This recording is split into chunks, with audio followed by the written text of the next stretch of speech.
Pozdrav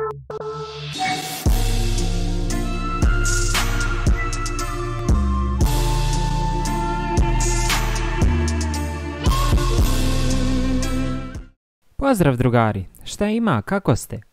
Prije nego što krenem na ovaj drugi broj Naruto mangi, želim da vam ispričam neki sažetak prvog dijela, pa ako niste pogledali prošli video, obavezno bacite pogled. Naime, priča prati jednog problematičnog mališana, koji pohađa Akademiju za ninđe. Naruto se trudi da svakog dana pravi smicalice. On još od rođenja nosi jednu veliku tajnu. Naruto krade pergament s tajnim tehnikama ninji i bježi van sela. Od učitelja Mizukija saznaje kako je jednom velika lisica napala selo i kako su je zatvorili baš u njegovo tijelo. Iruka spasava Naruta tako što izlaže svoj život opasnosti i to budi ninđu u Narutu. Ali da bi postao pravi ninđa, on mora da prođe test. On, Sasuke i Sakura moraju da ukradu zvonce od učitelja Kakashija. To je za njih trening preživljavanja, prilikom kog Naruto uviđa svoje slabosti. Kasnije im Kakashi daje do znanja kako treba da prestanu da budu ninđe. Arigato datte ba yo!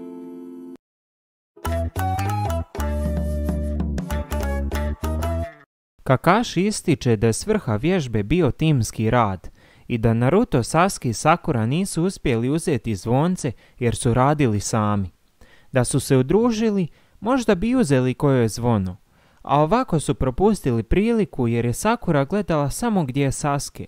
Naruto jurcao kao bez glave, a Sasuke si umislio da im ovo dvoje smetaju i da može sve sam odraditi. Međutim, Kakashi im daje malu nadu. Pristaje im pružiti novu priliku pod jednim uslovom, da Sasuke i Sakura ručaju pred Narutom, ali njemu da ne smiju ništa dati. Kad ih Kakashi ostavi same, Sasuke i Sakura prkose njegovim naredbama, dajući Narutu nešto njihove hrane.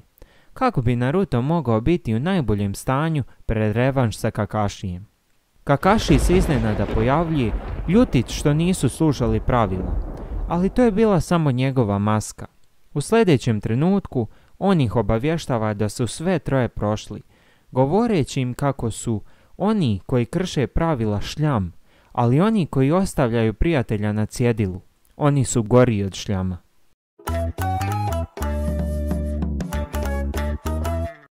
Nakon što Tim 7 izvrši nezaobilaznu misiju D ranga za genine, misiju pronalaženja izgubljene mačke, Naruto ljutito zahtjeva da im treći Hokage dodijeli neku zanimljiviju misiju.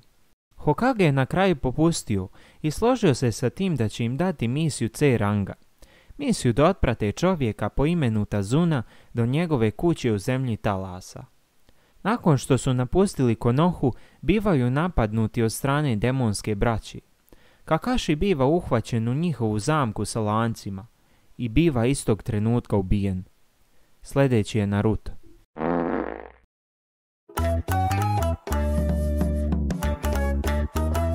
Prije nego što demonska braća uspije ubiti Naruta, Sasuke stupa na scenu pokazujući svima svoju sposobnost i neustrašivost. Oni usmjeravaju pažnju na Tazunu, pa Sakura dolazi da ga odbrani. Prije nego što ga braća uspiju ubiti, pojavljuje se Kakashi koji ih onesvijesti jednim udarcem. Radeći tehniku zamjene, Kakashi se samo pretvarao da su ga ubili, kako bi mogao vidjeti tko im je stvarna meta. Očito je da je to bio Tazuna i da ova misija uopšte nije C ranga, već mnogo složenija, za B rang. Kakashi smatra da trebaju prekinuti misiju istog trena i vratiti se u Konohu. Naruto, ljut na sebe što nije mogao uraditi ništa u prethodnoj situaciji, osim što je premro od straha i gledao kako ga Sasuke spašava. Zbog toga se raskrvavio kunaji nožem i svojom krvlju zakunuo, da se više neće plašiti niti bježati, već da će svojim životom zaštititi Tazunu. Nastavljamo misiju. Tim 7 se slaže da će nastaviti štititi Tazunu. Budući da riskiraju živote zbog njega, Tazuna im govori o tome zašto je lagao misiji. Naime, zemlja Talasa pala je pod kontrolu čovjeka po imenu Gato, milionera koji je zemlju sveo u siromaštvo kako bi nastavio svoj ilegalni posao uvoza i izvoza narkotika. Tazuna se nada da će izgradnjom mosta koji će povezivati zemlju talasa s kopnom uspjeti osloboditi zemlju od Gatove kontroli. Taj plan Gato namjerava zaustaviti ubijanjem Tazune, tako što potplaćuje elitne ninđe da odrade njegov prljavi posao. Čim su stigli u zemlju talasa, nailaze na nikad jačeg neprijatelja. Zabuzu Momočija, demona skrivene magle. Znajući da će Zabuza biti težak protivnik, Kakashi otkriva svoj as u rukavu, ili bolje reći as pod maskom, svoj Sharingan. Namjeravajući poraziti slavnog Kakashija ninđu kopiranta, Zabuza oblaže područje gustom maglom, kako bi mogao ubiti Tazunu, a da to niko ne primijeti. Tim 7 istog trenutka staje u formaciju zaštite Tazune, međutim, Zabuza se istog trena pojavljuje između njih i taman kada je zamahnuo mačem da ih ubije, Kakashi im stiže u pomoć i zaustavlja Zabuzu. Ali taj Zabuza je bio samo njegov vodeni klon, dok je onaj pravi tačno iza Kakashija. Zamahuje svojim mačem i presjeca Kakashija na pola. Međutim, ovdje se otkriva prava snaga Sharingana, jer je Kakashi prekopirao njegovu tehniku vodenog klona. Sada je kunai ispod Zabuzinog vrata.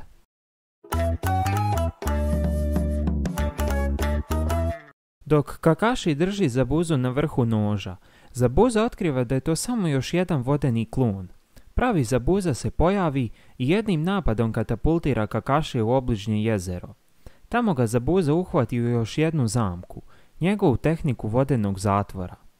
Budući da pravi Zabuza mora ostati s Kakashijem kako bi održao zatvor, Zabuza stvara još jedan vodeni klon, za obračun s Tazunom i ostatkom tima 7.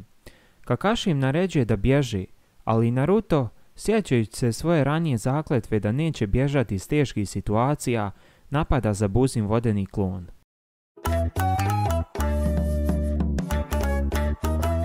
Prkoseći Kakashijevoj naredbi da pobjegne, Naruto napada Zabuzin vodeni klon iako zna koliko je Zabuza jak i opasan. Zatim stvara brojne klonove sjenki kako bi savladao Zabuzu, ali njegov vodeni klon lako uništi sve Narutove. Dok klonovi padaju, Naruto dobacuje vjetrovski šuriken Saskeu. Vidjevši šta Naruto namjerava, Sasuke baca šuriken na pravog Zabuzu, ne obazirujući se na njegov vodeni klon. Zabuza ga lako hvata, ali ubrzo shvati da se još jedan šuriken skriva u sjenci prvog. Izbjegava ga, ali dok prolazi pored njega, taj šuriken se pretvori u Naruta. To je bila Narutova varka, tehnika transformacije.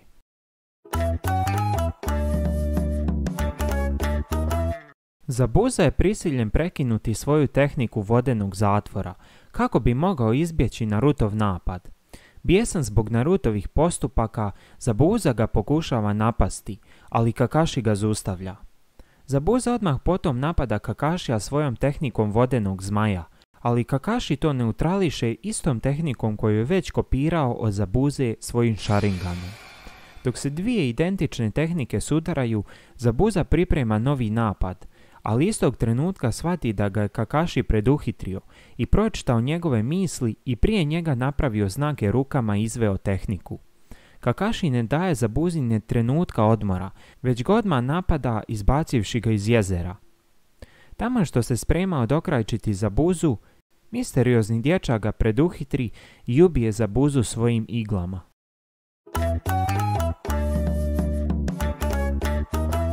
Kakashi provjerava Zabuzin puls i zaključuje da ga je misteriozni dječak ubio, a zatim mu dopušta da sa Zabuzinim tijelom radi šta god želi, jer on zna ko je taj maskirani dječak.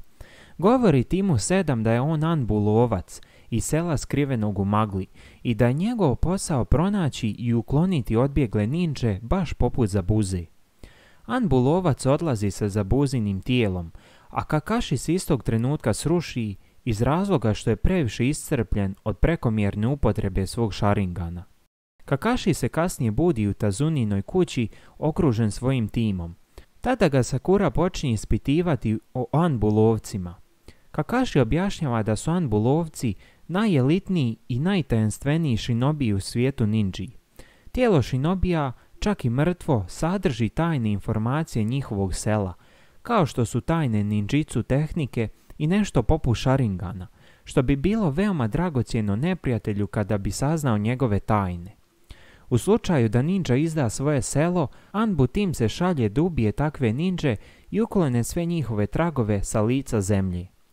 U međuvremenu, maskirani dječak oživljava Zabuzu.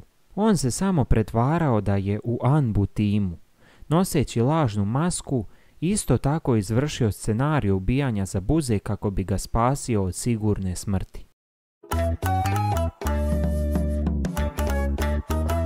Kakashi predosjeća da nešto nije u redu sa krajem njegove borbe protiv Zabuze. Objašnjava da Anbu lovac obično nakon što ubije metu, tijelo odmah uništi na licu mjesta. A oni su svi vidjeli maskiranog dječaka kako je sa sobom odnio leš odbjeglog ninje.